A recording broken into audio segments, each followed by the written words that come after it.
বন্ধুরা, আশা করি তোমরা সকলেই ভালো আছো। আইডিয়াল এডুকেশন সেন্টারে তোমাদের সকলকে স্বাগত জানাই। আজ আমি আলোচনা করব মধ্যশিক্ষা পর্ষদের অন্তর্গত দশম শ্রেণীর বাংলা যে নাটক রয়েছে, সেই নাটক সিরাজদৌল্লা নাটকটি আজকে আমি তোমাদের সামনে আলোচনা করব এবং এই নাটক থেকে কী কী গুরুত্বপূর্ণ প্রশ্ন তোমাদের জন্য এবছরের জন্য থাকছে সেইগুলো কিন্তু আমি আলোচনা করে দেবো। যাই হোক, এই নাটক অর্থাৎ সিরাজদৌল্লা যে নাট্যাংশ, সেই নাট্যাংশটির লেখক হচ্ছে শচীন্দ্রনাথ সেনগুপ্ত। যেহেতু এই নাটক থেকে কোনো রকম শর্ট কোশ্চেন থাকছে না, এই নাটক থেকে তোমাদের জন্য নাম্বার থাকবে 4 নাম্বার এবং তার জন্য দুটো প্রশ্ন দেওয়া হবে।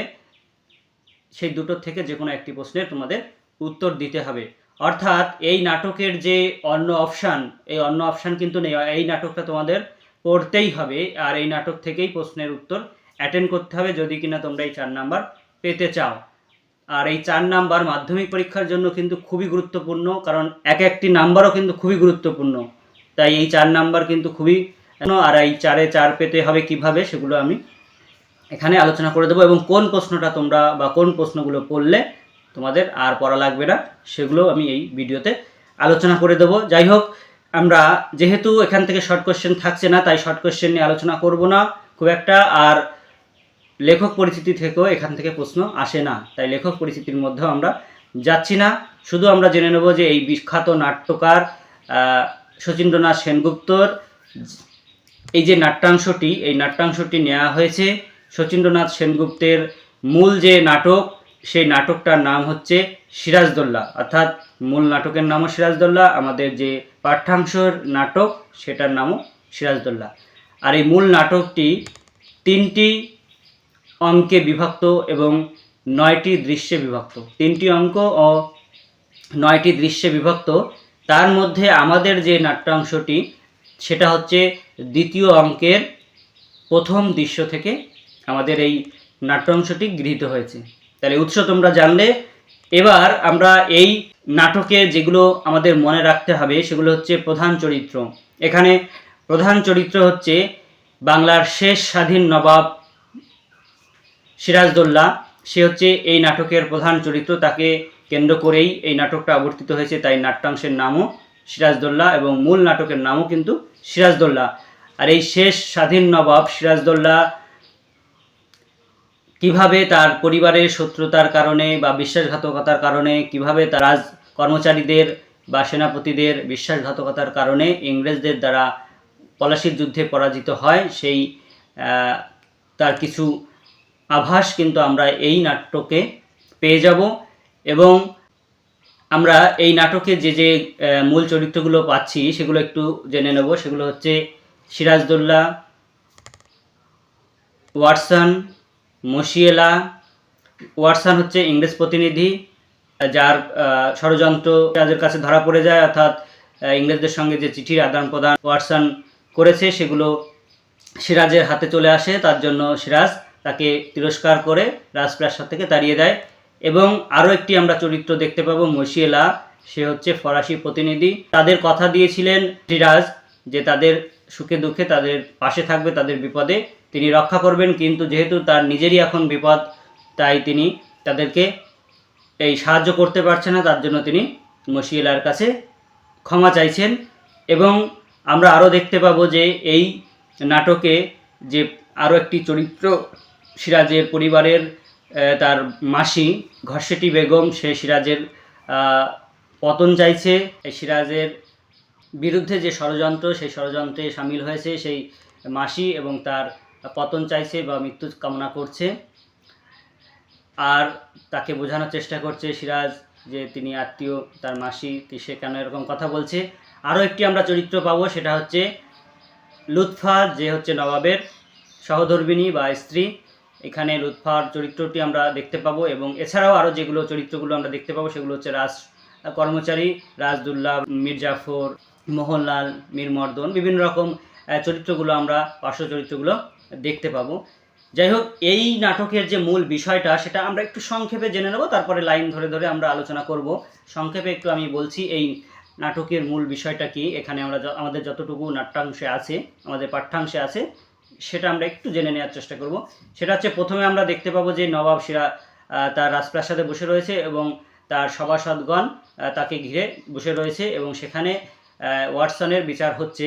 ওয়াটসন যে কুকর্ম করেছে, নবাবের বিরুদ্ধে যে ষড়যন্ত্র করেছে এবং চিঠি আদান প্রদান করেছে ইংরেজদের সঙ্গে, সেই চিঠি ধরা পড়েছে এবং সেই চিঠির পরিপ্রেক্ষিতে ওয়াটসনকে বলা হচ্ছে এবং ওয়াটসন সেটা পরবর্তীকালে স্বীকার করে এবং তাকে নবাব তিরস্কার করে এখান থেকে অর্থাৎ রাজপ্রাসাদ থেকে তাড়িয়ে দেয়। পরে আমরা দেখতে পাবো মশিউলার কাছে তিনি ক্ষমা চাইছেন, এই ফরাসি প্রতিনিধি মশিউলার কাছে, কারণ তাদের কথা দেওয়া সত্ত্বেও তিনি কথা এই মুহূর্তে রাখতে পারছেন না, কারণ তিনি এখন নিজেই সংকটাপন্ন বিপদাপন্ন রয়েছে, যুদ্ধ আসন্ন, তাই তিনি এখন আর ফরাসিদের সাহায্য করতে পারছেন না। তাই মশিউলার কাছে করজোর করে ক্ষমা চাইছেন, হাত জোর করে। এরপরে আমরা দেখতে পাবো যে নবাব তার যে রাজপ্রাসাদের রাজকর্মচারীগণ যখন সবাই চলে যাওয়ার উদ্যোগ নিচ্ছে, প্রস্থান করার উদ্যোগ নিচ্ছে, তখন তিনি তাদেরকে থাকতে বলেন এবং তাদেরকে বিভিন্নভাবে বোঝানোর চেষ্টা করেন যে এই বাংলার দুর্দিনে আপনারা আমাকে ছেড়ে যাবেন না, এই বাংলার দুর্দিনে আপনারা এই বাংলাকে রক্ষা করুন, রাজ্যকে রক্ষা করুন। তারপরে আমি যদি আপনাদের কাছে অন্যায় করে থাকি, বিচারে আপনারা যে শাস্তি দেবেন সেই শাস্তি আমি মাথা পেতে নেব। এরকমভাবে রাজকর্মচারীদের যারা নবাবের বিরুদ্ধে ষড়যন্ত্র করছিল বা নবাবের বিরোধিতা করার চেষ্টা করছিল, সেই সমস্ত রাজকর্মচারীদের তিনি বোঝাবার চেষ্টা করেন। তারপরে আমরা দেখতে পাবো যে ঘসেটি বেগম সেখানে প্রবেশ করে। ঘসেটি বেগম নবাবের অমঙ্গল কামনা করে, নবাবের সঙ্গে তার কথোপকথন হয় এবং লুৎফা সেটা নিয়ে কষ্ট পায়। এইভাবে নাটকের যে পলাশির যুদ্ধ আসন্ন তার পূর্ব পর্যন্ত আমরা এই নাটকে দেখতে পাবো যে নবাব বলে যে যদি এই যুদ্ধে আমি জিতে যাই তাহলে আর কখনো যুদ্ধ হবে না, আর যদি হেরে যাই তাহলে তো যুদ্ধ হবেই না। এই হচ্ছে আমাদের নাটকের মূল বিষয়টা। এবার আমরা লাইন ধরে ধরে এই নাটকটা পুঙ্খানুপুঙ্খভাবে সহজ সরল ভাষায় একটু জেনে নেওয়ার চেষ্টা করব, আর একদম এর পুরো ব্যাখ্যাটা আমি বলে দেব। আর কি কি প্রশ্ন এখান থেকে খুবই গুরুত্বপূর্ণ এবছরের মাধ্যমিক পরীক্ষার্থীদের জন্য, তাই ভিডিওটি একটু স্কিপ না করে সম্পূর্ণরূপে দেখার চেষ্টা করো। আর বন্ধুদের কাছে একটা অনুরোধ, যদি ভিডিওটি ভালো লাগে তাহলে এখনই একটা লাইক করে দাও, 1 সেকেন্ডের ব্যাপার। যাই হোক, আমরা চলে আসছি আজকের যে নাটক সিরাজদৌল্লা, তার লাইন ধরে ধরে ব্যাখ্যা আমরা একটু শুনে নেব। নাটকের প্রথমে আমরা যে দৃশ্যটা দেখতে পাচ্ছি, মঞ্চে যখন নাটক উপস্থাপন হয় তখন যে মঞ্চের পরিবেশটা, সেই পরিবেশটা এখানে বলা হচ্ছে, যেহেতু একটা নাটক। আর এখানে আমরা প্রথমে দেখতে পাবো যে একটা দরবার কক্ষ, যেখানে বিভিন্ন রকম আলোচনা হয় রাজপ্রাসাদে। সিরাজ সিংহাসনে উপবিষ্ট, সিরাজ সিংহাসনে বসে রয়েছে, আর কর্মচারীরা যথাস্থানে উপবিষ্ট, অর্থাৎ যার যেখানে বসার কথা সেখানে তারা বসে রয়েছেন। সভাসদদের মাঝে রয়েছে মির্জাফর, মোহনলাল, মীরমর্দন, রায়দুল্লাভ, আর একদিকে রয়েছে এরা, আর অন্যদিকে রয়েছে রাজবল্লভ, জগৎ শেঠ, ওয়ার্স আর মশিউলা দাঁড়িয়ে রয়েছে, দণ্ডায়মান রয়েছে। গোলাম হোসেন যথারীতি নবাবের পায়ের কাছে বসে আছে। এটা হচ্ছে নাটক শুরু হওয়ার আগের যে দৃশ্য, মঞ্চের দৃশ্য, সেই দৃশ্য। এবার নাটকের কথোপকথন শুরু হবে। প্রথমে আমরা দেখতে পাচ্ছি যে সিরাজ বলছে ওয়ার্স উত্তর দিচ্ছে ইয়োর এক্সেলেন্সি। এক্সেলেন্সি বলতে মহানুভব, আপনার মহানুভবতা। সিরাজ বলছে কলকাতা জয়ে যখন আমরা যাত্রা করি তখন তুমি আমার সঙ্গে সঙ্গেই ছিলে, সুতরাং কলকাতা জয়ের ইতিহাস তুমি জানো যে কলকাতা জয় করে সেই নগরের নাম আমরা আলীনগর রাখি। এখান থেকে কিন্তু একটা প্রশ্ন আসতে পারে যে কলকাতা জয়ের ইতিহাসটা বর্ণনা করো। এখানে কিন্তু ইতিহাসটা নেই, তবুও কিন্তু প্রশ্নে আসতে পারে যে কলকাতা জয়ের ইতিহাস বর্ণনা করো। সেক্ষেত্রে আমাদের একটু মূল নাটকের থেকে বা ইতিহাস থেকে এটা জেনে নিতে হবে। আমি তোমাদেরকে এটা বলে দিচ্ছি, তোমরা একটু শুনে নাও। এখানে বাংলার শেষ স্বাধীন নবাব যে সিরাজদৌল্লা যখন মসনদে বসেন বা সিংহাসনে বসার পরে তিনি লক্ষ্য করেন যে ইস্ট ইন্ডিয়া কোম্পানি তার সঙ্গে কিন্তু বিভিন্নভাবে বিরোধিতা করছে এবং তার সঙ্গে সহযোগিতা করছে না। বিভিন্নভাবে তার দস্তকে তারা অপব্যবহার করছে, আর দুর্গ নির্মাণ করতে বারণ করেছিল, সেই দুর্গ নির্মাণ করেছে। ফরাসিদের সঙ্গে বিরোধিতা করতে বারণ করেছিল, সেই ফরাসিদের সঙ্গে বিরোধিতা করছে। নবাবের যে শত্রু তাদেরকে আশ্রয় দিচ্ছে এবং গোপনে যে প্রধান সেনাপতি সিরাজের সেই মির্জাফরের সঙ্গে তারা কিন্তু ষড়যন্ত্র করার চেষ্টা করছে। এইভাবে এই সমস্ত কিছু যখন নবাব জানতে পারে তখন তিনি বাধ্য হয়ে ইংরেজদের পরাজিত করার জন্য কলকাতা উদ্দেশ্যে যান এবং 1756 খ্রিস্টাব্দে 20 জুন সিরাজ কলকাতা আক্রমণ করেন এবং গভর্নর ড্রেক ও তাদের যে অনুচর তাদেরকে পরাজিত করে।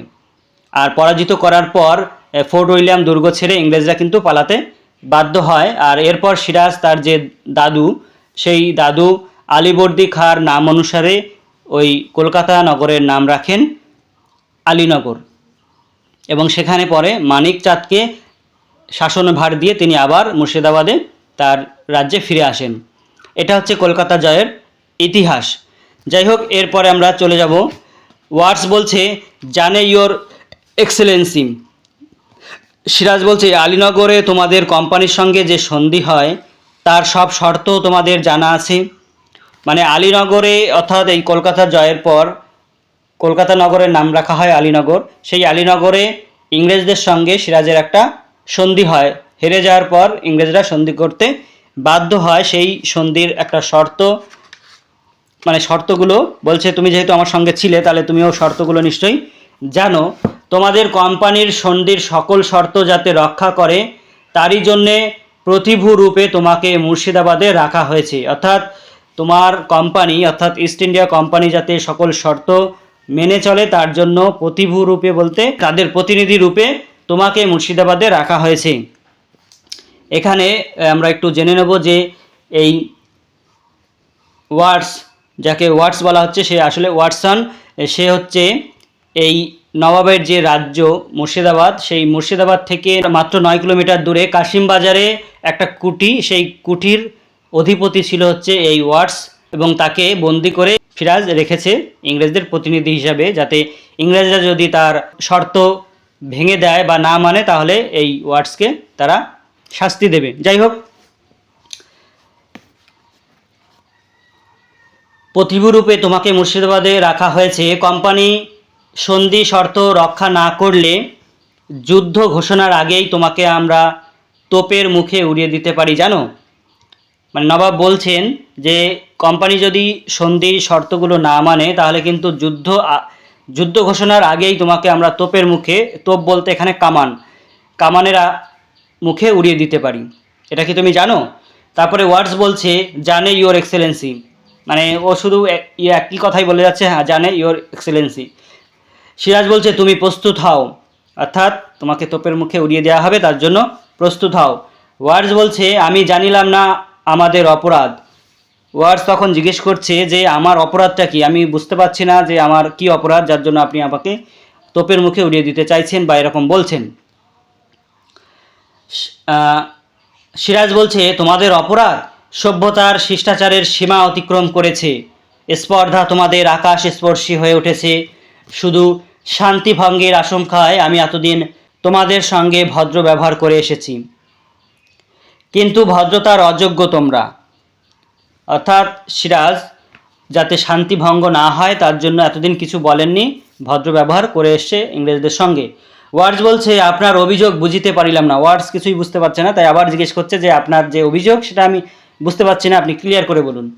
সিরাজ বলছে, মুন্সিজি অ্যাডমিরাল ওয়াটসনের পত্র। তখন সিরাজ মুন্সিজিকে বলছে যে অ্যাডমিরাল ওয়াটসনের পত্রটা বের করুন। মুন্সিজি একখানি পত্র বাহির করিলেন। আর সিরাজ তখন বলছে, এই পত্র সম্বন্ধে তুমি কিছু জানো? ওয়ার্ডসকে জিজ্ঞেস করলো। মুন্সি পত্র ওয়ার্ডসকে দিলেন, ওয়ার্ডস পড়িতে লাগিলেন। মুন্সি পত্রটা বের করে ওয়ার্ডসকে দিল এবং সে সেটা পড়তে লাগলো। শেষের দিকে কি লেখা আছে? নবাব বলল। ওয়ার্ডস বলছে, I know acquaint you that the remainder of the troops which should have been here long since and which I hear the colonel told you be expected will be at Calcutta in a few days, that in a few days more I shall dispatch a vessel for more ships and more troops, and that I will kindly search a flame in your country, as all the water in the Ganges shall not be able to extinguish. এর বাংলাটা আমরা পরে জেনে নিচ্ছি। সিরাজ বলছে, মুন্সিজি এই পত্রের মর্ম সভাসদদের বুঝিয়ে দিন। মানে এই যে ইংলিশে লেখা যে পত্রটা, যেহেতু ইংরেজরা ইংলিশেই তো লিখবে, যেহেতু সভাসদের সবাই ইংলিশ বোঝে না, তার জন্য নবাব বলছে যে এই পত্রটা সবাইকে বুঝিয়ে দাও। মুন্সিজি এই পত্রের মর্ম সভাসদদের বুঝিয়ে দিন। মুন্সি পত্র লইয়া বাংলা তর্জমা শোনাইলেন। এর যে বাংলা ট্রান্সলেট সেটা কিন্তু তখন মুন্সিজি সবাইকে শোনাচ্ছেন। আমরাও একটু শুনে নিই যে বাংলায় কি বলছে। মুন্সি বলছে, কর্নেল ক্লাইভ যে সৈন্যের কথা উল্লেখ করিয়াছিলেন তাহা শীঘ্রই কলকাতায় পৌঁছিবে। আমি 70 আর একখানা জাহাজ মাদ্রাজে পাঠাইয়া সংবাদ দিব যে আরও সৈন্য এবং আরও জাহাজ বাংলায় আবশ্যক। বাংলায় আমি এমন আগুন জ্বালাইব যাহা গঙ্গার সমস্ত জল দিয়াও নিভানো যাইবে না। তাহলে এখানে দেখো কি বলছে, মুন্সি কর্নেল ক্লাইভ যে সৈন্যের কথা উল্লেখ করিয়াছিলেন তাহা শীঘ্রই কলকাতায় পৌঁছিবে। কলকাতায় একটা সেনাদল আসছে, আমি মানে বলছে আমি আর একটা জাহাজ মাদ্রাজে পাঠাবো, আরও সৈন্য এবং আরও জাহাজ বাংলায় দরকার। আমি বাংলায় এমন আগুন জ্বালাবো যে সেই আগুন সমস্ত গঙ্গার জল দিয়েও নেভানো যাবে না। এবার সিরাজ বলছে, ওয়ার্স এ ভীতি প্রদর্শনের অর্থ কী? বলছে এই যে ভয় দেখাচ্ছে ক্লাইভ, এই ক্লাইভ ভয় দেখানোর পেছনে কারণ কি? ওয়ার্ডস বলছে, অ্যাডমিরাল এ কথা লিখিয়াছেন কেন আমি বুঝি না। বলছে অ্যাডমিরাল ক্লাইভ কেন এ কথা লিখেছেন আমি জানি না। সিরাজ বলছে, বুঝিয়ে আমি দিচ্ছি। মুন্সিজি ওয়ার্ডসের পত্র। এবার সিরাজ বলছে, এবার ওয়ার্ডসের পত্রটা বের করো। ওয়ার্ডস কি তার প্রত্যুত্তরে কি বলেছে? মুন্সি পত্রখানা বাহির করিলেন। আপনিই পড়ুন, ওর হাতে দেবেন না। আচ্ছা, ওকে একবার দেখিয়ে নিন। মানে ওকে একবার দেখিয়ে নেওয়ার দরকার, এটা সত্যি ওর হাতের লেখা কিনা। ওয়ার্ডস পত্র দেখলো। এবার বলতে পারো যে তোমার হাতের লেখা নয়। নবাব তখন বলছে, বলতে পারো এটা তোমার হাতের লেখা নয়? ওয়ার্ডস বলছে, হ্যাঁ আমি লিখিয়াছি। বলছে আমি লিখিয়াছি। সিরাজ বলছে, পড়ুন মুন্সিজি। মুন্সি বলছে, it is impossible to rely upon the nawab and it will be wise to attack Chandannagar. এবার তখন নবাবের উপর নির্ভর করা অসম্ভব, চন্দননগর আক্রমণ করাই বুদ্ধিমানের কাজ। এর বাংলাটা হচ্ছে এটা, যে নবাবের উপর নির্ভর করা অসম্ভব, চন্দননগর আক্রমণ করাই বুদ্ধিমানের কাজ। অর্থাৎ লর্ড ক্লাইভ যে চিঠিটা পাঠিয়েছিল ওয়ার্ডসের উদ্দেশ্যে, সেই ওয়ার্ডস সেই চিঠির প্রত্যুত্তরে ক্লাইভকে আরও একটি চিঠি দিয়েছিল। সেই চিঠিতে বলছিল যে নবাবের উপর নির্ভর করা অসম্ভব আর চন্দননগর আক্রমণ করাটাই বুদ্ধিমানের কাজ হবে। অর্থাৎ গোপনে কিন্তু নবাবের বিরুদ্ধে এরা চিঠি আদান প্রদান করছে এবং ষড়যন্ত্র করছে, যুদ্ধের প্রস্তুতি নিচ্ছে। সিরাজ বলছে, তোমাদের অভদ্রতার ঔদ্ধত্যের আরও পরিচয় চাও? জেনে রাখো, তাও আমি দিতে পারি। আমার সভাসদরা, আমার স্বদেশীয়রা তার স্বরে ঘোষণা করে আমি নির্বোধ, অত্যাচারী, বিলাস সর্বস্ব, কিন্তু আমি যে সকলের শয়তানি সন্ধান রাখি তার সামান্য পরিচয় আজ দিয়ে রাখলাম। তুমি ওয়ার্ডস, তুমি আমারই দরবারে স্থান পেয়ে আমার সভাসদদের আমারই বিরুদ্ধে উত্তেজিত করো। কলকাতায় ইংরেজদের উপদেশ দাও আমারই আদেশ লঙ্ঘন করে কাজ করতে। জানো এর শাস্তি কি? ওয়ার্ডস বলছে, punish me your excellency, if you will, I can only say that I have done my duty. তখন ওয়ার্ডস বলছে, আপনি আমাকে জাহাপনা শাস্তি দিতে পারেন, কিন্তু আমি বলতে পারি যে আমি শুধুমাত্র আমার ডিউটি পালন করেছি। অর্থাৎ তিনি একজন যেহেতু ইংরেজ প্রতিনিধি, ইংরেজদের হয়ে কাজ করাটাই তার কাজ, তাই তিনি মনে করেন যে আমি যেটা করেছি সেটা আমার কর্তব্য ছিল, তাই আমি এটা করেছি। আপনি চাইলে আমাকে শাস্তি দিতে পারেন। সিরাজ বলছে, এই মুহূর্তে তুমি আমার দরবার ত্যাগ করো, ভবিষ্যতে আর কখনো এই দরবারে তুমি স্থান পাবে না। তোমার কোম্পানি যদি সদ্ব্যবহার দিয়ে আমাকে আবার খুশি করতে পারে, তাহলে কোম্পানির প্রতিনিধি হিসাবে কোনো সচ্চরিত্র ইংরেজকে আমি দরবারে স্থান দেবো, তোমাকে নয়, আর তাও এখন নয়। যাও। ওয়ার্ডস বলছে, ফেয়ারওয়েল ইয়োর এক্সেলেন্সি, বিদায় জাহাপনা। নবাবকে কুনিশ করিয়া ওয়ার্ডস বাহির হইয়া গেল। এইবার রাজবল্লভ বলছে, জাহাপনা। সিরাজ বলছে, একটু অপেক্ষা করুন রাজা। Monsieur Law at your command your excellency. Monsieur Law তখন বলছে, আপনার যেমন আদেশ জাহাপনা। সিংহাসনের সামনে গিয়া কুর্নিশ করলো, একটু সামনে গিয়ে মাথা নত করে তাকে কুর্নিশ মানে প্রণাম করার মতন করলো। সিরাজ বলছে, তোমাদের কাছে আমি লজ্জিত। তোমরা ফরাসিরা বহুদিন থেকেই বাংলাদেশে বাণিজ্য করছো, আমার সঙ্গে কখনো তোমরা অসৎ ব্যবহার করনি। ইংরেজদের সঙ্গে তোমাদের বিবাদ আজকাল নয়, আর এদেশের কোনো ব্যাপার নিয়েও নয়। সাগরের ওপারে তোমরা পরস্পরের টুটি চেপে মারলেও আমার কিছু বলবার থাকে না। মানে বলছে এই যে ইংরেজদের সঙ্গে ফরাসিদের একটা বিবাদ বা দ্বন্দ্ব, এটা কিন্তু অনেক দিন ধরেই, শুধু যে বাংলায় ব্যবসা করতে এসছে বলেই তাদের সঙ্গে দ্বন্দ্ব হচ্ছে তা নয়, এটা আগে থেকে। এবং তোমরা যদি অন্য জায়গায় নিজেদের গলা, টুটি বলতে এখানে গলা চেপেও ধরো একে অপরের, তাহলে আমার কিছু করার নেই। আমার রাজ্যে তোমরা শান্ত হয়ে থাকো, এই আমার কামনা। অর্থাৎ কিন্তু আমার রাজ্যে তোমরা শান্ত থাকবে, নিজেদের মধ্যে ঝগড়া করবে না, এটাই আমি চাই। ইংরেজরা আমার সম্মতি না নিয়ে চন্দননগর অধিকার করেছে। সমস্ত ফরাসি বাণিজ্য কুঠি তাদের ছেড়ে দেওয়া হোক, এই মর্মে দাবি উপস্থিত করেছে। তোমরা প্রতিকারের আশায় আমার কাছে উপস্থিত হয়েছো। তার মানে আমরা বুঝতে পারছি যে এই যে মশিয়েলা, যে ফরাসি প্রতিনিধি, সে কেন নবাবের কাছে উপস্থিত হয়েছে সেটা কিন্তু ব্যাখ্যা এখানে নবাব নিজেই দিয়ে দিল। তারা এসছে কারণ ইংরেজরা সমস্ত ফরাসি যে কুটি সেটা দাবি করেছে এবং তারা চন্দননগর আক্রমণও করেছে, এই জন্য তারা নবাবের কাছে সাহায্য প্রার্থনার জন্য এসছে। মশিয়েলা বলছে, we have always shot for your protection your Excellency. বলছে আমরা সর্বদা আপনার আশ্রয়ে বা প্রতিরক্ষার উপর নির্ভরশীল জাহাপনা। এখান থেকে কিন্তু তোমাদের জন্য খুবই গুরুত্বপূর্ণ একটা প্রশ্ন আসবে যে আমার এই অক্ষমতার জন্য তোমরা আমাকে ক্ষমা করো।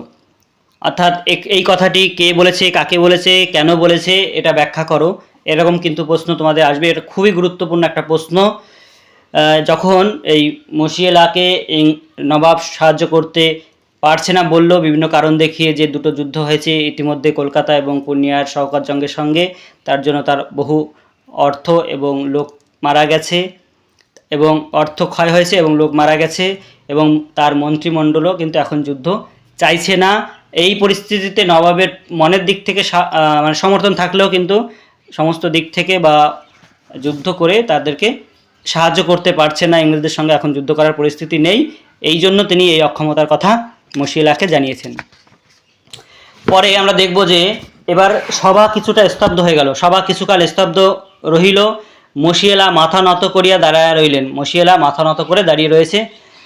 তারপর ধীরে ধীরে মাথা তুলিয়া নবাবের দিকে চাহিলেন এবং ক্ষুব্ধ কণ্ঠে কহিলেন, মানে এবার রেগে গিয়ে বলছেন, মশিয়েলা বলছে, your excellency, you refuse us your help, your protection, though with great reluctance. I appreciate your feelings. I understand the predicament you are in. I am sorry for you and I am sorry for ourselves. We have no other choice than to leave this land which we have learned to love. Allow me, Your Excellency, to warn you that you are in a great danger. On our departure from this land, the smothered flame will burst forth and will destroy your kingdom and people. এই অর্থাৎ মশিয়েলা যাওয়ার আগে নবাবকে কিন্তু একটু সতর্ক করে দিয়ে যায় যে আমরা এখান থেকে চলে যাচ্ছি, কারণ আপনার সাহায্য ছাড়া আমাদের এখানে আর থাকা সম্ভব হচ্ছে না। আমরা যাওয়ার পরে আপনি যে বিপদের সম্মুখীন হবেন সেটার সম্পর্কেও কিন্তু মশিয়েলা বলে যায় যে আমরা যখন এখান থেকে চলে যাব, তারপরে আপনার এখানে যারা লুকিয়ে রয়েছে, আপনার লুকিয়ে থাকা যে শত্রুরা, তারা কিন্তু আপনার উপর আক্রমণ করবে এবং আপনার রাজ্য ধ্বংস করবে। যাই হোক, এরপর আমরা জেনে নেব, সিরাজ সিংহাসন হইতে নেমে আসলেন, মশিয়েলার সামনে দাঁড়াইয়া কহিলেন, সিরাজ বলছে, আমার বিপদ সম্বন্ধে আমাকে সচেতন করে তুমি আমার প্রতি তোমার অন্তরের প্রীতিরই পরিচয় দিয়েছ। তোমার কথা আমার চিরদিনই মনে থাকবে। প্রয়োজন হলে আমি তোমাকে স্মরণ করব, তখন যেন আমাকে ভুলো না বন্ধু। তখন এই নবাব তাকে বলছে যে যখনই আমার প্রয়োজন হবে তখন আপনাকে ডাকবো, আমাকে কিন্তু তখন বন্ধু ভুলো না। মশিয়েলা বলছে, I know we shall never meet. বলছে আমি জানি যে আমরা কখনো আর মিলব না। দুজনেই চুপ করিয়া রহিলেন। এবার দুজনেই চুপ করে রইল। এবার ফেয়ারওয়েল ইয়োর এক্সেলেন্সি, এবার বিদায় জাহাপনা, বিদায় বলে মশিয়েলা বেরিয়ে গেল। কর্নিশ করিয়া চলিয়া গেলেন মশিয়েলা। সিরাজ তাহার পিছু পিছু খানিকটা অগ্রসর হইয়া স্থির হইয়া দাঁড়াইয়া রহিলেন। তারপর দ্রুত ফিরিয়া রাজা রাজবল্লভের নিকট অগ্রসর হইয়া কহিলেন, এবার কিছুটা মশিয়ালার পেছন পেছন যাওয়ার পরে আবার ফিরে এসে তাড়াতাড়ি রাজবল্লভের কাছে গিয়ে বলছে, সিরাজ বলছে, আপনি যেন কি বলবার জন্য ব্যাকুল হয়ে উঠেছিলেন রাজা? রাজবল্লভ বলছে, এখন সে কথা নিরর্থক, বলছে এখন আর সে কথা বলার কোনো মানে হয় না। সিরাজ হাসিয়া বলিলেন, সিরাজ জানেন তো আমাকে কোনো কথা বলেই লাভ নেই, সর্বচিকিৎসার বাইরে আমি। তারপর নবাব একটু হেসে এই কথাটা বললেন এবং সিংহাসনের দিকে অগ্রসর হইলেন, এগিয়ে গেলেন। রাজবল্লভ বলছে, ওয়ার্স সাহেবকে ওরকম করে বিদায় না দিলেও চলতো। তখন রাজবল্লভ বলছে, ওয়ার্স সাহেবকে ওইভাবে অপমান করে তাড়িয়ে না দিলেও ভালো হতো। সিরাজ ফিরিয়া আসিলেন। সিরাজ বলছে তখন, ওয়ার্স ক্লাইভ ওয়াটসন কোম্পানির কথা থাক, ইংরেজ ফরাসি পর্তুগিজ প্রসঙ্গ পরিহার করুন, নিজেদের কথা বলুন রাজা, নিজেদের কথা ভাবুন। বলছে এসব ইংরেজ ওয়ার্স ক্লাইভ ফরাসি পর্তুগিজ এসব বাদ দেন, এখন আমাদের নিজেদের কথা ভাবুন, নিজেদের কথা বলুন। জগৎ শেঠ বলছে, ভাবা যখন উচিত ছিল তখন যে কিছুই ভাবেননি জাহাপনা। বলছে যখন ভাবার দরকার ছিল তখন তো আপনি কিছুই ভাবেননি। সিরাজ দ্রুত তাহার দিকে ফিরিলেন এবং যখনই জগৎ শেঠ কথাটা বলল তার দিকে ফিরে গিয়ে সিরাজ বলছে, সে অপরাধ কি বারবার আমি স্বীকার করিনি? আপনাদের সকল অভিযোগ অবনত মস্তকে আমি গ্রহণ করেছি, কখনো কোনো কটূক্তির প্রতিবাদ করিনি, আপনাদের স্পর্ধা নিয়ে কখনো প্রশ্নও তুলিনি। আপনারা সারা দেশে আমার দুর্নাম রটিয়েছেন, কর্মচারীদের মনে অশ্রদ্ধা এনে দিয়েছেন, আত্মীয় স্বজনদের মন দিয়েছেন বিষিয়ে, আর কত হেয় আমাকে করতে চান আপনারা? জগৎ শেঠ তখন বলছে, আপনাকে হেয় প্রতিপন্ন করে আমাদের লাভ? সিরাজ বলছে, স্বার্থসিদ্ধি। জগৎ শেঠ উত্তর দিচ্ছে, স্বার্থের সন্ধানে আমরা যদি নিযুক্ত থাকতাম। সিরাজ বলছে, বলুন তাহলে। জগৎ শেঠ বলছে, তাহলে বাংলার সিংহাসনে এতদিনে অন্য নবাব বসতেন। সিরাজ বলছে, এত বড় কথা আমার মুখের উপর বলতে আপনার সাহস হয়? জগৎ শেঠ বলছে, আপনার উপদ্রবই আমাদের মনে এই সাহস এনে দিয়েছে। সিরাজ তখন বলছে, আমার উপদ্রব নয় শেঠজি, আমার সহিষ্ণুতায় আপনাদের স্পর্ধা বাড়িয়ে দিয়েছে, অর্থাৎ আমি যে চুপচাপ সয়ে যাচ্ছি সব কিছু, তার জন্যই আপনারা এত সাহস পেয়েছেন বা আপনাদের এত স্পর্ধা বেড়ে গেছে। মির্জাফর বলছে, জাহাপনা, মানি লোকের মানহানি করে আপনি আমাদের সকলেরই অপমান করেছেন। মানি লোকের মানহানি করে আপনি আমাদের সকলের অপমান করেছেন। এই কথা দিয়েও কিন্তু প্রশ্ন আসতে পারে যে এখানে কোন মানি লোকের কথা বলা হয়েছে এবং কেন বলা হয়েছে, ব্যাখ্যা করো। মানিলোক বলতে এখানে ওয়ার্ডসকে বলা হয়েছে, ওয়ার্ডসকে অপমান করে তাড়িয়ে দেওয়া হয়েছে, এই জন্য তারা বলছে। সিরাজ বলছে, সকলে মিলে আপনারাই কি আমার কম অপমান করেছেন? রাজবল্লভ বলছে, আমরা কেউ মিথ্যা কলঙ্ক রাটাইনি। সিরাজ বলছে, সত্যাশ্রয়ী রাজা, বলুন সিংহাসনে আরোহণ করবার পরে এই 1 বছরের মধ্যে কি অনাচার আমি করেছি? বলুন কটা রাত আমি নিশ্চিন্তে কাটিয়েছি, কটা দিন আপনারা আমাকে বিশ্রামের অবসর দিয়েছেন, বলুন। রাজবল্লভ বলছে, আপনার দৈনন্দিন জীবনযাপন প্রণালী আমাদের কণ্ঠস্থ থাকবার কথা নয়, অর্থাৎ আপনি প্রতিদিন কোথায় কি করছেন না করছেন, বিশ্রাম নিচ্ছেন কি না করছেন, সেটা কিন্তু আমাদের জানার কথা নয়। সিরাজ বলছে, অথচ কবে কোথায় কখন কোন অনাচার আমি করেছি তা আপনারা নির্ভুল বলে দিতে পারেন। একটু ব্যঙ্গ করে বলছে যে আমার কোথায় আমি বিশ্রাম পাচ্ছি না পাচ্ছি সেটা দেখছেন না, অথচ আমি কোথায় কি করছি না করছি অনাচার সেগুলোর খবর রাখছেন। রাজবল্লভ বলছে, পারি এই জন্যেই যে পাপ কখনো চাপা থাকে না। সিরাজ তখন বলছে, পাপ যে চাপা থাকে না, হোসেল কুলি প্রাণ দিয়ে তা বুঝিয়ে দিয়ে গেছে। হোসেল কুলি প্রাণ দিয়ে সেটা বুঝিয়ে দিয়ে গেছে, কারণ হোসেল কুলি পাপ করেছিল এবং তার জন্য তাকে প্রাণ দিতে হয়েছে। আমরা এখানে এই হোসেল কুলি সম্পর্কে একটু জেনে নেব যে হোসেল কুলি কেন মারা গেছিলেন। ঘসেটি বেগমের স্বামী নওয়াজিশ মোহাম্মদ খানের অধীনে একজন রাজপুরুষ ও সেনাপতি ছিলেন এই হোসেন কুলি। আর নওয়াজিশ অসুস্থ ছিলেন বলে তিনি শাসন কার্য পরিচালনা করতেন, অর্থাৎ নওয়াজিশ যখন অসুস্থ ছিল, মানে ঘসেটি বেগমের স্বামী, তখন এই হোসেন কুলি শাসন করত, মানে পরিচালনা করত রাজকার্য। শোনা যায় ঘসেটি বেগমের সঙ্গে তার অবৈধ সম্পর্ক ছিল, অর্থাৎ ঘসেটি বেগমের সঙ্গে এই হোসেন কুলির একটা অবৈধ প্রেম ছিল। নবাব আলীবর্দী খানের নির্দেশে সিরাজ তাকে হত্যা করেন। এই নবাব আলীবর্দী খানের নির্দেশে সিরাজ এই হোসেন কুলিকে হত্যা করেন। কারণ হিসাবে বলা যায় যে হোসেন কুলি ঘসিটির সঙ্গে প্রতারণা করে তার বোন আমিনার সঙ্গে সম্পর্কে লিপ্ত হয়েছিলেন। অর্থাৎ এই ঘসেটির সঙ্গে তো সম্পর্ক আছেই, তারপরে আবার আমিনা তার বোন অর্থাৎ ঘসেটি বেগমের বোন আমিনার সঙ্গেও সম্পর্ক লিপ্ত হন, মানে যাকে বলে জোচ্চোর আর কি, বা ক্যারেক্টার লুজ। সেই হোসেন কুলি এইভাবে পাপ করেছিল, তার জন্য তাকে সিরাজ হত্যা করেছিল। কার নির্দেশে? না, আলীবর্দী খানের নির্দেশে। এবার রাজবল্লভের সম্মুখে গিয়ে নবাব বলছে, নিজের জীবন দিয়ে কি আবার তা বুঝতে চান? নবাব একটু সতর্ক করছেন এবং বলছেন ধমকিস্বরে যে নিজের জীবন দিয়ে কি আবার তা বুঝতে চান? রাজবল্লভ মাথা নিচু করলেন। শেঠজি বলছে, জাফর আলী খাঁ, আপনাদের শ্রদ্ধেয় বন্ধুর মুখের দিকে একবার চেয়ে দেখুন। মির্জাফর বলছে, এই তরবারি স্পর্শ করে আমি শপথ করছি জাহাপনা, আপনি যদি মানি লোকের এইরূপ অপমান করেন তাহলে আপনার সপক্ষে কখনো অস্ত্র ধারণ করব না। বলছে, আপনি যদি এইভাবে মানি লোকদের অপমান করতে থাকেন তাহলে আপনার পক্ষে আর কখনো অস্ত্র ধারণ করব না। সত্যিই কিন্তু এই মির্জাফর কিন্তু যখন পলাশীর যুদ্ধ হয় তখন কিন্তু এই মির্জাফর হচ্ছে প্রধান সেনাপতি ছিল, সে কিন্তু যুদ্ধে অংশগ্রহণ করেনি এবং তার যে সেনারা ছিল তারাও কিন্তু যুদ্ধে অংশগ্রহণ করেনি। করলে কিন্তু পলাশীর যুদ্ধে নবাবের এরকম শোচনীয় পরাজয় হতো না। মোহনলাল বলছে, আজ পর্যন্ত কদিন তা ধারণ করেছেন সিপাহসালার? তখন মোহনলাল এই মির্জাফরের উদ্দেশ্যে বলছে, আজ পর্যন্ত কদিন তা ধারণ করেছেন সিপাহসালার? সিপাহসালার বলতে যে প্রধান সেনাপতি তাকে বলা হচ্ছে। মির্জাফর বলছে, পূর্ণিয়ার যুদ্ধে অপদার্থ শওকতকে হত্যা করে বুঝি এই স্পর্ধা তোমার হয়েছে মোহনলাল? মির্জাফর তখন বলছে যে পূর্ণিয়ার যে যুদ্ধ সেখানে অপদার্থ শওকতকে হত্যা করে তোমার কি এত সাহস বা স্পর্ধা হয়ে গেছে যে আমি হচ্ছে প্রধান সেনাপতি আর আমার বিরুদ্ধে তুমি এরকম কথা বলছো? মীর মর্দন বলছে, কোনো যুদ্ধে কৃতিত্ব না দেখিয়েও আমি জিজ্ঞাসা করছি, কলকাতা জয় থেকে শুরু করে পূর্ণিয়া বিজয় পর্যন্ত কবে সিপাহসালার নবাবকে সাহায্য করেছেন? অর্থাৎ কবে আপনি নবাবকে সাহায্য করেছেন?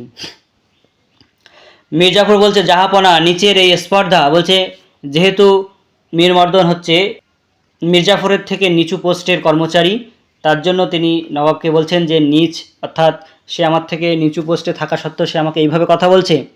মোহনলাল বলছে, নিচ পদস্থ কর্মচারীদের উচ্চপদস্থ কর্মচারীদের কাজে সমালোচনা করা উচিত নয়। এ কথা যেমন আপনাদের সব সময় মনে থাকে তেমন এ কথাও মনে রাখা কি উচিত নয় যে নবাবের কাজের সমালোচনাও সব সময় শোভন নয়।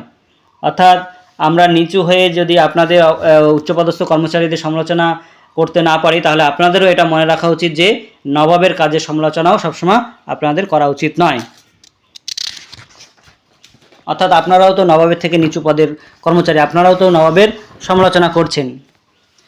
মীর মর্দন বলছে, এ রাজ্যের সকল প্রধান সেনাপতি, আমির, ওমরাহ, রইস, রাজা মনে করেছেন নবাব একেবারে অসহায়, সিংহাসন রক্ষা তো নয়ই, আত্মরক্ষার শক্তিও তার নেই। আমরা নবাবের নিমক বৃথাই খাই না, এ কথা তাদের মনে রাখা উচিত। এবং এখান থেকে আরও একটি প্রশ্ন তোমরা করে রাখবে, সেটা হচ্ছে নবাবের যে চরিত্র সেই চরিত্র থেকে কিন্তু খুবই গুরুত্বপূর্ণ প্রশ্ন আসতে পারে, বা নবাব সিরাজদৌল্লা নাটকের সার্থকতা নামকরণ এখান থেকেও প্রশ্ন আসতে পারে, তাই তোমরা এগুলো রেডি করো। এবার মির্জাফর বলছে, এইসব অর্বাচীনকে দিয়েই যখন নবাবের কাজ চলবে তখন চলুন রাজা রাজবল্লভ, চলুন শেঠজি, এখানে শেঠজি বলতে জগৎ শেঠ, চলুন দুর্লভ রায়, এই দরবার আমরা ত্যাগ করি। নবাব থাকুন তার কর্মক্ষম, শক্তিমান, পরম বিচক্ষণ মন্ত্রী আর সেনাপতিদের নিয়ে। গোলাম হোসেন, মোহনলাল আর মীরমর্দন যখন রয়েছে তখন আর ভাবনা কি, চলুন। অর্থাৎ মীরমর্দন যখন মির্জাফরের উদ্দেশ্যে বলল আপনি কবে সিপাহসালার হয়ে তার জন্য অস্ত্র ধারণ করেছেন, বা আপনারাও তো নবাবের থেকে নিচু পদে হওয়া সত্ত্বেও আপনারা নবাবের সঙ্গে তর্ক করেছেন যেরকমভাবে আমি আপনাদের সঙ্গে করেছি, তার কারণে মির্জাফর বলছে যে এই সমস্ত নিচু, অর্থাৎ যেহেতু তারা নিচু পোস্টে, তাই এদের দিয়ে যখন কাজ হবে তখন আমরা চলুন। কাদের কাদের বলছে না, রাজা রাজবল্লভকে বলছে, শেঠজিকে অর্থাৎ জগৎ শেঠকে বলছে, আর দুর্লভ রায় এদেরকে বলছে চলো আমরা এই দরবার ত্যাগ করি। আর কারা হচ্ছে নবাবের পক্ষে আমরা তাহলে জেনে নিলাম। এরা হচ্ছে এই শেঠজি, রাজবল্লভ, মির্জাফর, দুর্লভ রায়, এরা কিন্তু নবাবের বিপক্ষে। আর পক্ষে হচ্ছে গোলাম হোসেন, মোহনলাল, মীরমর্দন, এরা হচ্ছে নবাবের পক্ষে। এবার রাজবল্লভ, জগৎ শেঠ, দুর্লভ রায় প্রস্থানের উদ্যোগ করিলেন, অর্থাৎ এই তিনজন বা এনারা সকলে বেরিয়ে যাওয়ার চেষ্টা করলেন রাজদরবার থেকে। তখন সিরাজ বলছে দাঁড়ান, সকলে স্থির হইয়া দাঁড়াইলেন। তখন সকলে স্থির হয়ে দাঁড়ালো। আর দরবার ত্যাগ করতে হলে নবাবের অনুমতি নিতে হয়, এ কথাও আপনাদের মনে করিয়ে দিতে হবে। নবাব তখন বলছেন যে দরবার ত্যাগ করতে গেলে নবাবের অনুমতি নিতে হয়, সেটা কি আপনাদের মনে করিয়ে দিতে হবে? মির্জাফর বলছে দরবার ত্যাগ করতে আমরা বাধ্য হচ্ছি জাহাপনা। সিরাজ বলছে বাধ্য হয়ে দরবার ত্যাগ করতে হবে আপনাদের তখন যখন আপনাদের বন্দি করা হবে। মুন্সিজি সিপাহসালারের কাছে ওয়াটসন যে পত্র লিখেছিলেন সেই পত্র, তখন তিনি মুন্সিজিকে বলছে যে সিপাহসালারের কাছে ওয়াটস যে পত্র লিখেছিলেন সেই পত্রটা বের করো। সিপাহসালার বলতে এখানে মির্জাফরকেও কিন্তু এই ওয়াটস পত্র লিখেছিল। মুন্সিজি সেই পত্র বাছিতে লাগিলেন, কোথায় সেই পত্রটা আছে সেটা খুঁজতে লাগলো। মির্জাফর বলছে আমার কাছে ওয়াটস পত্র লিখিয়াছেন, মানে একটু অবাক হয়ে তিনি বললেন। সিরাজ বলছে হ্যাঁ, নবাবের সিপাহসালার খোজা পিদ্রুর মারফত ওয়াটস এই পত্রখানি আপনারই উদ্দেশ্যে পাঠিয়েছিল, কিন্তু আপনার দুর্ভাগ্যবশত আমাদের হস্তগত হয়েছে। দেখতে চান? বলছে খোজা পিদ্রুর মারফত ওয়াটস এই পত্রটা আপনার কাছে পাঠিয়েছিল, কিন্তু দুর্ভাগ্যবশত সেটা আমার হাতে চলে এসছে। মির্জাফর বলছে নবাবের অনুগ্রহ, আপনার যদি অনুগ্রহ হয় তাহলে দেখি।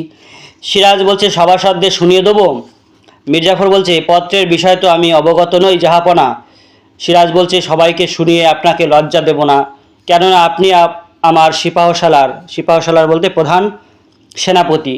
পত্রখানা আপনাকে দেখতেও দেবো না, কেননা তাহলে যে উদ্দেশ্যে এই পত্র প্রেরিত হয়েছিল তাই সিদ্ধ হবে। মির্জাফর বলছে জাহাপনা তাহলে কি করবেন স্থির করেছেন? সিরাজ বলছে রাজদ্রোহে লিপ্ত প্রজা সম্বন্ধে কি ব্যবস্থা করা উচিত বিবেচনা করেন, অর্থাৎ কেউ যদি রাজদ্রোহে লিপ্ত হয়, অর্থাৎ রাজার বিরুদ্ধে কোনো কাজ করে, তাহলে সেই প্রজার বিরুদ্ধে কি ব্যবস্থা নেওয়া হয় আপনি বিবেচনা করুন। মির্জাফর কোনো কথা কহিলেন না। রাজবল্লভ কি বলেন? নবাব তখন জিজ্ঞেস করলো। রাজবল্লভ বলছে আমারও কোনো গোপন লিপি কি জাহাপনা আবিষ্কার করেছেন?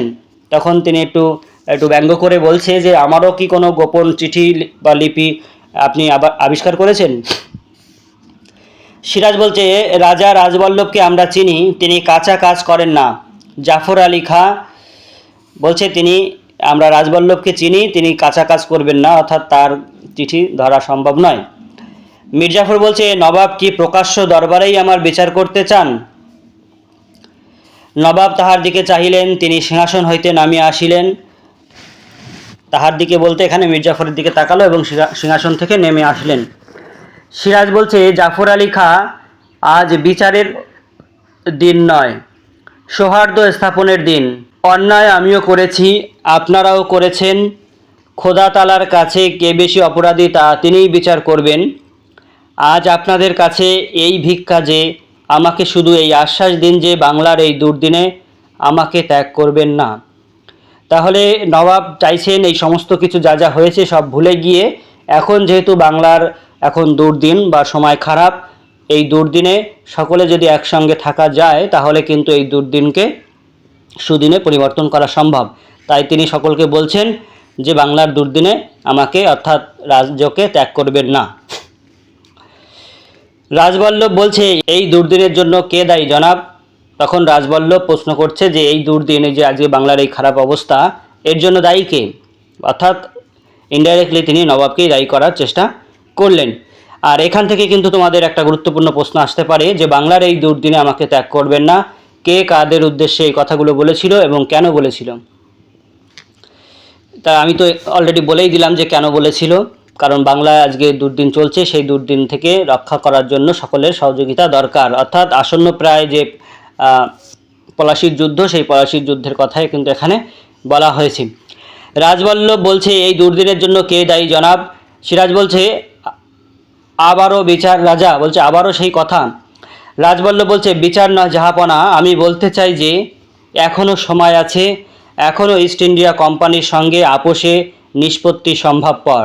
তাহলে রাজবল্লভ বলছে এখনও সময় আছে যে ইস্ট ইন্ডিয়া কোম্পানির সঙ্গে আমরা মিউচুয়াল বা আপোষে এই সমস্যার সমাধান করি। সিরাজ বলছে, ইস্ট ইন্ডিয়া কোম্পানির সঙ্গে আপোষ? রাজা ওয়াটসের সঙ্গে ঘনিষ্ঠভাবে মিশেও কি আপনারা তাদের মনোভাব বুঝতে পারেননি? কলকাতায় সৈন্য সমাবেশ, চন্দননগর আক্রমণ, কাশিমবাজার অভিমুখে অভিযান, সবই কি শান্তি স্থাপনের প্রয়াস? বলছে, এতদিন ধরে ওয়াটসনের সঙ্গে ঘনিষ্ঠভাবে মেশার পরেও কিন্তু আপনি এই কথাটা বুঝতে পারলেন না যে ইস্ট ইন্ডিয়া কোম্পানি কি করতে চাইছে। কলকাতায় তারা সৈন্য সমাবেশ করছে, চন্দননগর আক্রমণ করলো, কাশিমবাজারের অভিমুখে অভিযান করছে, এই সবই কি শান্তি স্থাপনের কাজ?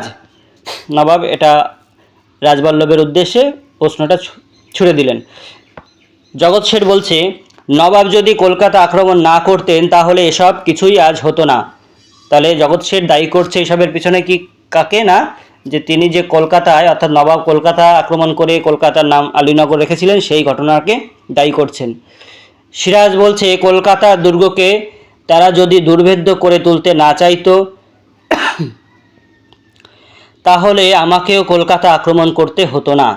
অর্থাৎ কলকাতার যে দুর্গ ছিল সেই দুর্গকে তারা এমনভাবে দুর্গটাকে শক্তপোক্ত করছিল যাতে সেখানে সেনা ঘাঁটি স্থাপন করা যায়, আর সেটা দেখেই কিন্তু নবাব সেটাকে আক্রমণ করেছিল।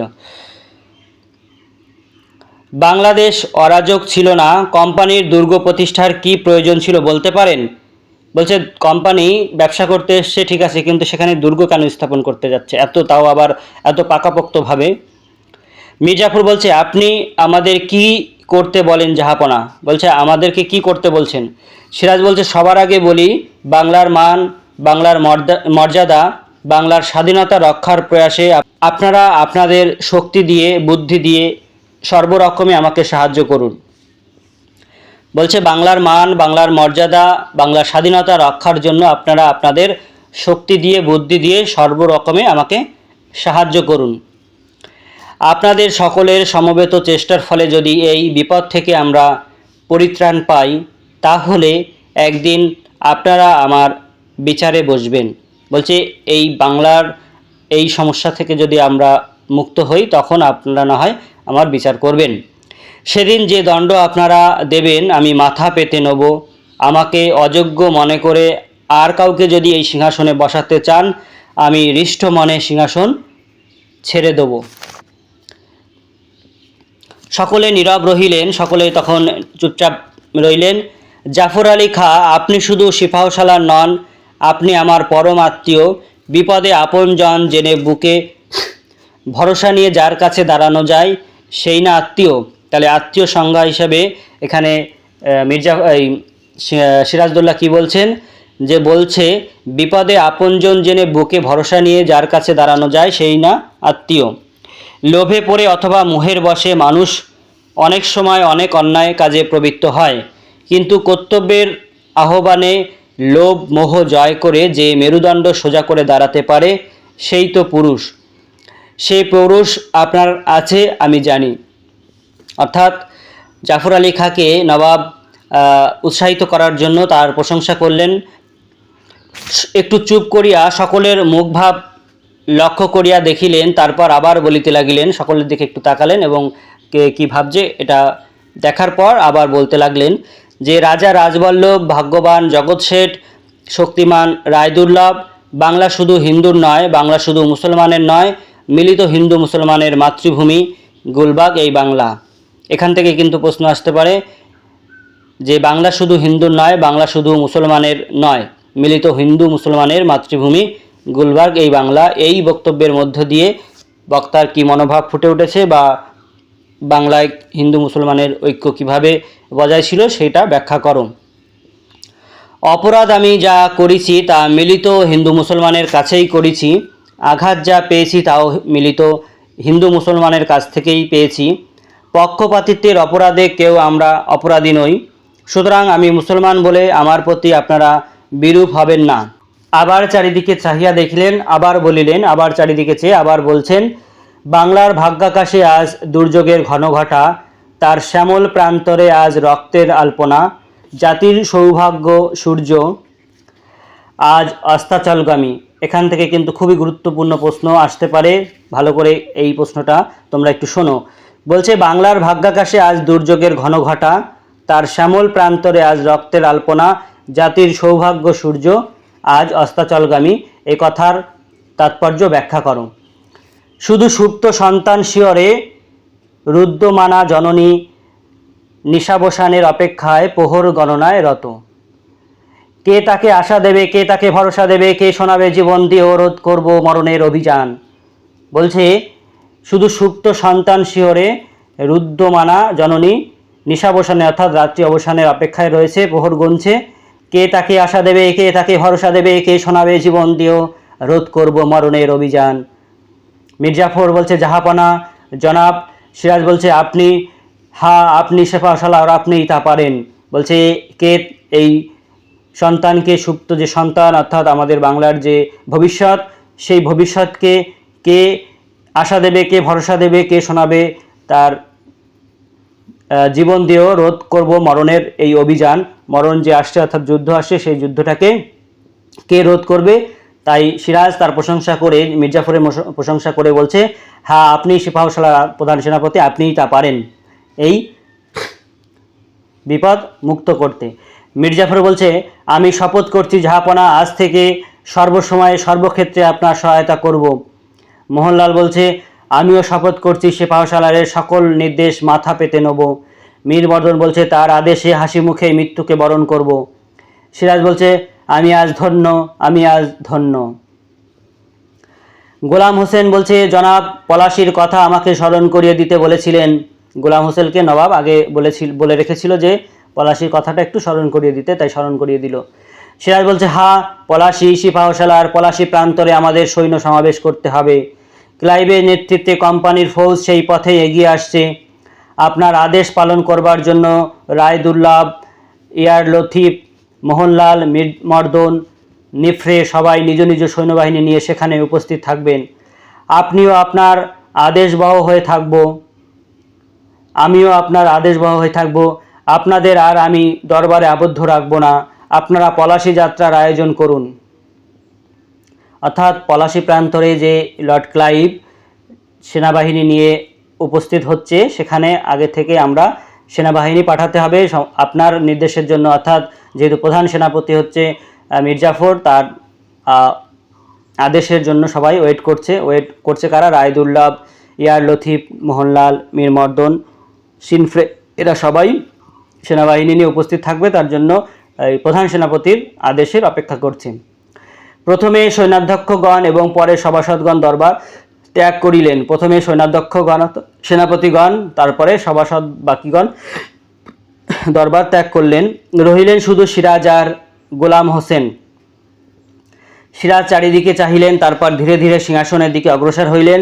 সামনে নুইয়ে পড়িয়া সিংহাসনের দিকে চাহিয়া রহিলেন, ঘাড় ঘুরাইয়া অস্পষ্ট কণ্ঠে ডাকিলেন। মানে সিংহাসনের দিকে অগ্রসর হয়ে একটু মাথা নত করে সিংহাসনের দিকে চেয়ে রইলেন এবং ঘাড় ঘুরিয়ে অস্পষ্ট কণ্ঠে ডাকলেন। সিরাজ বলছে গোলাম হোসেন। গোলাম হোসেন বলছে জাহাপনা। সিরাজ বলছে সিংহাসন কি টলছে? গোলাম হোসেন বলছে না জাহাপনা। সিরাজ বলছে ভালো করে দেখো তো। দুজনেই সিংহাসন দেখিতে লাগিলেন। ধীরে ধীরে ঘসেটি বেগম প্রবেশ করিলেন। এখানে সিরাজের একটু সন্দেহ হচ্ছে, যে মনে হচ্ছে যেন অর্থাৎ বিপদ আসন্ন বুঝে তিনি মনে করছেন যে হয়তো সিংহাসন টলছে। তাই গোলাম হোসেনকে দেখতে বললেন যে সিংহাসন নড়ছে কিনা। তার মধ্যে দুজনে যখন দেখতে লাগছে, তখন ঘসেটি বেগম, সিরাজের যে মাসি, যে হচ্ছে ষড়যন্ত্র করেছিল সিরাজের বিরুদ্ধে, সেই মাসির প্রবেশ করলো দরবারে। দাঁড়াইয়া দেখিলেন, তারপর কহিলেন, ঘসেটি বলছে ওখানে কি দেখছো মূর্খ, বিবেকের দিকে চেয়ে দেখো। সিরাজ বলছে কে? দ্রুত ঘুরিয়া দাঁড়াইয়া ঘসেটিকে দেখিলেন, হাসিয়া কহিলেন এবং দ্রুত পেছন দিকে ফিরে দেখলেন যে ঘসেটি, এবং হেসে বললেন ও আপনি। কাছে অগ্রসর হইলেন, কাছে গিয়ে বললেন কাজ আছে তা স্মরণ করলেই তো দেখা করতাম। বলছে কাজ আছে তা বললেই আমি দেখা করতাম। ঘসেটি বলছে নবাবের অবসরের বড়ই অভাব না। বলছে নবাবের তো সময় হয় না। সিরাজ বলছে বিপদ এমনই ঘনিয়ে আসছে যে একেবারে দিশেহারা হয়ে পড়েছি। ঘসেটি বলছে এখনও বিপদ? ঘসেটি বেগম তোমার বন্দি, শওকত জং রণক্ষেত্রে নিহত, প্রতিদ্বন্দ্বী আর কোথাও নেই, এখনও বিপদের ভয়? ঘসেটি তখন বলছে এখনও কিসের বিপদ? ঘসেটি বেগমকে আপনি বন্দি করে রেখেছেন, শওকত জং যে হচ্ছে ঘসেটি বেগমের খুব প্রিয়, তাকে আপনি রণক্ষেত্রে যুদ্ধে হারিয়ে ফেলেছেন, কোথায়ও আর প্রতিদ্বন্দ্বী নেই, তাহলে কেন এত ভয়? সিরাজ বলছে কোম্পানির ফৌজ কাশিমবাজার অভিমুখে অভিযান করেছে। ঘসেটি বলছে করেছে? সিরাজ সেই সংবাদই পেয়েছি। ঘসেটি তাহলে মুর্শিদাবাদেও তারা আসবে? বলছে তাহলে মুর্শিদাবাদেও তারা আসবে। সিরাজ বলছে তেমনি দুর্দিন কে কামনা করে মা? ঘসেটি বলছে দুর্দিন না সুদিন। সিরাজ বলছে সুদিন।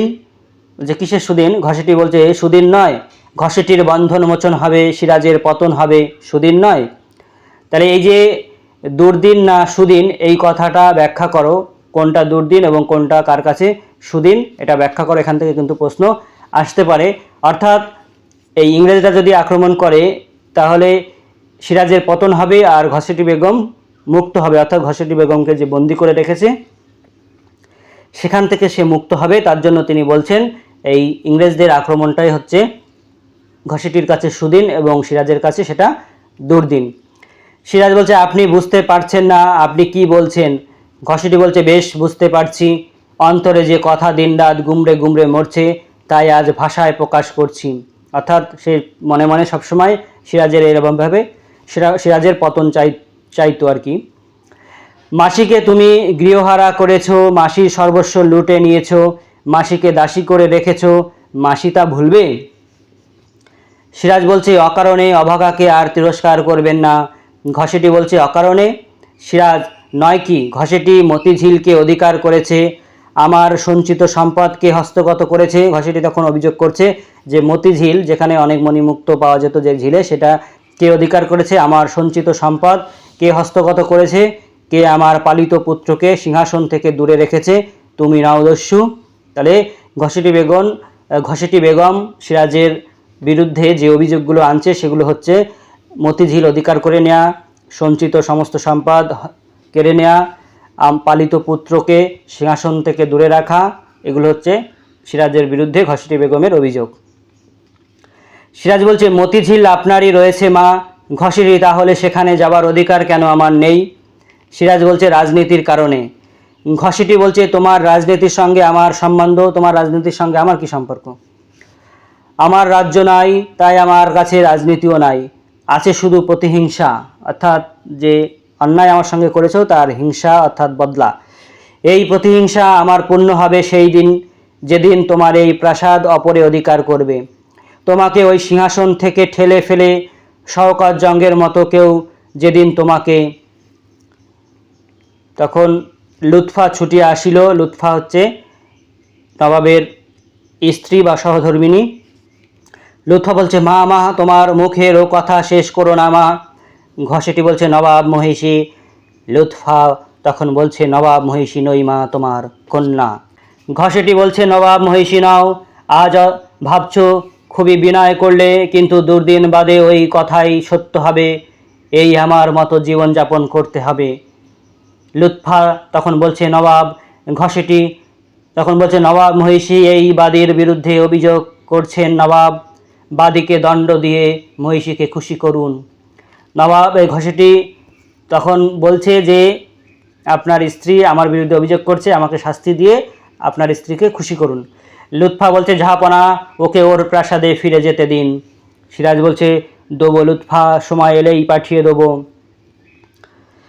অর্থাৎ এই ঘসেটিকে যে বন্দি করে রেখেছে তার প্রাসাদ থেকে এনে তার সম্পদ নিয়ে নিয়েছে, তার মতিঝিল নিয়ে নিয়েছে এবং তাকে বন্দি করে রাখা হয়েছে কি, যেহেতু তিনি ষড়যন্ত্র করছে এই কারণেই।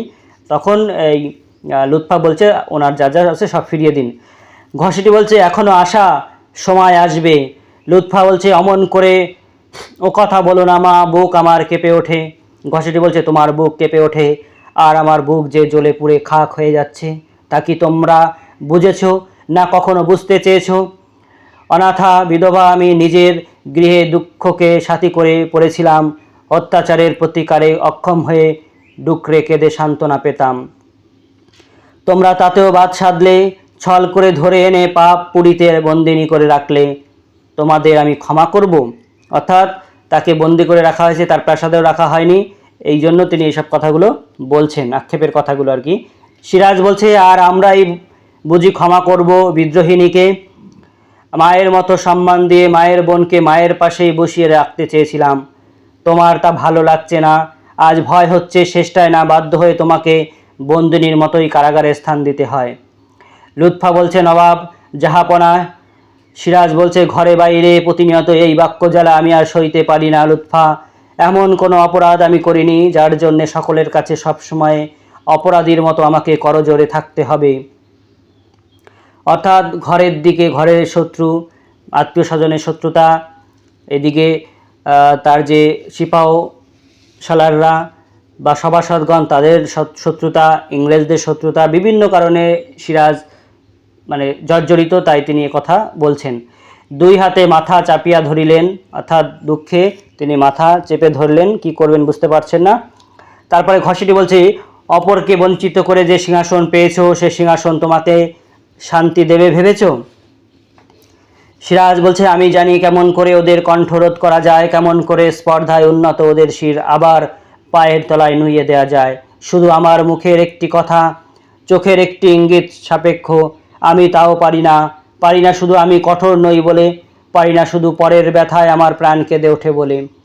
এখান থেকে কিন্তু সিরাজের চরিত্র খুবই ইম্পর্টেন্ট। দেখো সিরাজের যে চারিত্রিক যে গুণগুলো সেগুলো কিন্তু এখান থেকে ফুটে উঠছে প্রত্যেকটা লাইনে, যে তার মধ্যে সমবেদনা রয়েছে, পরের দুঃখে কাতর তিনি, তার মধ্যে বীরত্ব রয়েছে, তিনি সমস্যা উপলব্ধি করতে পারার ক্ষমতা তার রয়েছে, এবং পরিস্থিতি বুঝে সকলকে মানিয়ে নেওয়ার ক্ষমতাও তার রয়েছে। পরিস্থিতির মোকাবেলার জন্য কী কী করা দরকার, কখন শান্ত থাকা দরকার, কখন কঠোর হওয়া দরকার, সেই গুণগুলো কিন্তু তার মধ্যে আমরা দেখতে পাচ্ছি। এবং বড়দেরকে কিভাবে সম্মান করতে হয় সেগুলো কিন্তু আমরা দেখতে পাচ্ছি। যাই হোক, সিরাজের চরিত্র কিন্তু খুবই ইম্পর্টেন্ট, তোমরা ভালো করে রেখো। ক্ষোভে দুঃখে সিরাজ প্রায় কাঁদিয়া ফেলিলেন। লুৎফা তাহার কাছে গিয়া কহিলেন, মানে এই সমস্ত কথা ভাবতে ভাবতে সিরাজ প্রায় কেঁদে ফেললেন। তখন লুৎফা তার কাছে গিয়ে লুৎফা বলছে, নবাব জাহাপনা, আপনার চোখে জল আমি যে সইতে পারি না। ঘসেটি বলছে, আজকার এ কান্না শুধুই বিলাস, কিন্তু এ কান্নায় বিরাম নেই, অর্থাৎ এ কান্না শেষ হবে না। চোখের জলে নবাব পথ দেখতে পাবেন না। বেগমকে আজীবন আমারই মতো কেঁদে কাটাতে হবে, আমি না কেঁদে কেঁদে অন্ধ হবে। পলাশী প্রান্তরে কোলাহল ছাপিয়ে উঠবে কন্দন রোল, সিরাজের নবাবীর এই পরিণাম। অর্থাৎ তার মাসি ঘসেটি বেগম তাদেরকে এই যে অভিশাপগুলো দিচ্ছে বা তাদের অমঙ্গল কামনা করছে, আমরা সেগুলো দেখতে পাচ্ছি। এখান থেকে ঘসেটি বেগমের চরিত্রটাও কিন্তু তোমরা করে রেখো। ঘসেটি বেগমের মধ্যে কী কী গুণগুলো ছিল, অর্থাৎ অবগুণগুলো, সেগুলো কিন্তু তোমরা দেখতে পাচ্ছ। ঘসেটি চলিয়া গেলেন, নবাব তাহার দিকে অগ্রসর হইতেছিলেন। লুৎফা তাহাকে ধরিলেন। সিরাজ বলতে পারো, লুৎফা বলতে পারো, এই ঘসেটি বেগম মানবী না দানবী? এখান থেকে কিন্তু খুবই গুরুত্বপূর্ণ প্রশ্ন। বলতে পারো লুৎফা, বলতে পারো এই ঘসেটি বেগম মানবী না দানবী? কে কার উদ্দেশ্যে কথা বলেছে এবং কেন এ কথা বলেছে? লুৎফা বলছে, ওকে ওর প্রাসাদে পাঠিয়ে দিন জাহাপনা, ওর সঙ্গে থাকতে আমার ভয় হয়, মনে হয় ওর নিঃশ্বাসে বিষ, ওর দৃষ্টিতে আগুন, ওর অঙ্গ সঞ্চালনে ভূমিকম্প। কেন এই কথা বলেছে লুৎফা, ব্যাখ্যা করো, এই প্রশ্ন কিন্তু আসতে পারে। সিরাজ বলছে, মাত্র 15টি মাস আমি রাজত্ব করেছি লুৎফা, এই 15 মাসে আমার এমনই অভিজ্ঞতা হয়েছে, মানুষের এমনই নির্মমতার পরিচয় আমি পেয়েছি যে কোনো মানুষকে শ্রদ্ধাও করতে পারি না, ভালোবাসতে পারি না। লুৎফা বলছে, চলুন জাহাপনা, একটু বিশ্রাম করবেন। সিরাজ বলছে, বিশ্রামের অবসর হবে পলাশির পর। লুৎফা বলছে, পলাশি, সে কি জাহাপনা? সিরাজ বলছে, তুমি এখনো শোনোনি? পলাশির মাঠে আবার যুদ্ধের সম্ভাবনা। লুৎফা বলছে, আবার যুদ্ধ জাহাপনা? সিরাজ বলছে, 15 মাসের নবাবী লুৎফা, তার মধ্যে পুরো একটি বছর যুদ্ধে, ষড়যন্ত্র ভেদে, গুপ্তচর পরিচালনায় অতিবাহিত হয়েছে, এইবার হয়তো শেষ যুদ্ধ। অর্থাৎ এই যে 15 মাসের রাজত্ব, 15 মাসের মধ্যে কিন্তু নবাব কী কী অভিজ্ঞতার সম্মুখীন হয়েছে, তোমরা দেখতে পাচ্ছ এই পুরো একটি বছরে যুদ্ধে ষড়যন্ত্র ভেদ করা, গুপ্তচর পরিচালনা, এই সমস্ত কাজে তার সময়টা চলে গেছে। আবার এসছে যুদ্ধ। লুৎফা বলছে শেষ যুদ্ধ, সিরাজ বলছে যদি জয়ী হই তাহলে হয়তো আর যুদ্ধ হবে না, আর যদি পরাজিত হই তাহলে তো নয়। অর্থাৎ এই কথার মধ্যে দিয়ে বোঝানো যাচ্ছে যে সিরাজ যদি পরাজিত হয় তাহলে সিরাজের আর যুদ্ধ করা হবে না, অর্থাৎ সিরাজ আর জীবিত থাকবে না, অর্থাৎ ইংরেজরা এখানে রাজত্ব শুরু করবে। আর যদি পরাজিত হয় ইংরেজরা তাহলে আর কখনো ইংরেজদের যুদ্ধ করার সুযোগ দেবে না। লুৎফা বলছে পলাশী, সিরাজ বলছে পলাশী, লাখে লাখে পলাশ ফুলের অগ্নিবরণে কোনোদিন হয়তো পলাশীর প্রান্ত রাঙা হয়ে থাকতো, তাই আজও তার বুকে রক্তের তৃষা, জানি না আজ কার রক্ত সে চায়, পলাশী রাক্ষসী পলাশী, রাক্ষসী পলাশী। অর্থাৎ একটা সময় এই পলাশী বনে লাখো লাখো যে পলাশী ফুল, পলাশ ফুল দেখতে লাল, সেই পলাশ ফুল লাল লাল হয়ে থাকতো, তাই বলছে এখনও হয়তো সেই লাল জিনিস সে চাইছে, সেই পলাশী, অর্থাৎ এখন তো ফুল নেই কিন্তু তাই সে লাল রক্ত চাইছে। নবাব বলছে জানি না কার রক্ত সে চায়, অর্থাৎ ইংরেজদের নাকি আমাদের, পলাশী রাক্ষসী পলাশী, এই কথা বলে এখানে কিন্তু এই নাটকটি শেষ হলো। নবাব বাহির হইয়া গেলেন, মঞ্চ অন্ধকার হইয়া গেল, করুণ সুরে বাদ্য বাজিল, যবনিকা পড়িল। অর্থাৎ নাটকটা এখানে শেষ হলো। নাটকের যে মঞ্চ থেকে নবাব বেরিয়ে গেলেন এবং মঞ্চ অন্ধকার হয়ে গেল, লাইট অফ হয়ে গেল এবং যবনিকা অর্থাৎ যে পর্দাটা পড়ে লাস্টের শেষের সেই পর্দাটা পড়ে গেল। এইভাবে আমাদের যে আলোচ্য নাট্যাংশ সিরাজদৌল্লা সেই নাটকটি এখানে শেষ হলো। এখান থেকে যে সমস্ত গুরুত্বপূর্ণ প্রশ্নগুলো আমি তোমাদেরকে বললাম সেগুলো তোমরা ভালো করে প্র্যাকটিস করো এবং এই প্রশ্নগুলো পরবর্তীকালে আমি লাইন ধরে ধরে এবং পিডিএফ আকারে তোমাদেরকে দেওয়ার চেষ্টা করব। তা যারা এখনও এই চ্যানেলটিকে সাবস্ক্রাইব করোনি তাদের উদ্দেশ্যে বলছি তোমরা অবশ্যই চ্যানেলটিকে সাবস্ক্রাইব করে রেখো। আগামীতে তোমাদের সিলেবাস ভিত্তিক বিভিন্ন বিষয়ের আলোচনা, সাজেশান, কমন পাওয়ার জন্য। যাই হোক, আজকের ভিডিওটি এখানেই শেষ করছি। বন্ধুরা সকলে ভালো থেকো, সুস্থ থেকো এবং ভিডিওটিতে লাইক কমেন্ট করতে একদমই ভুলো না।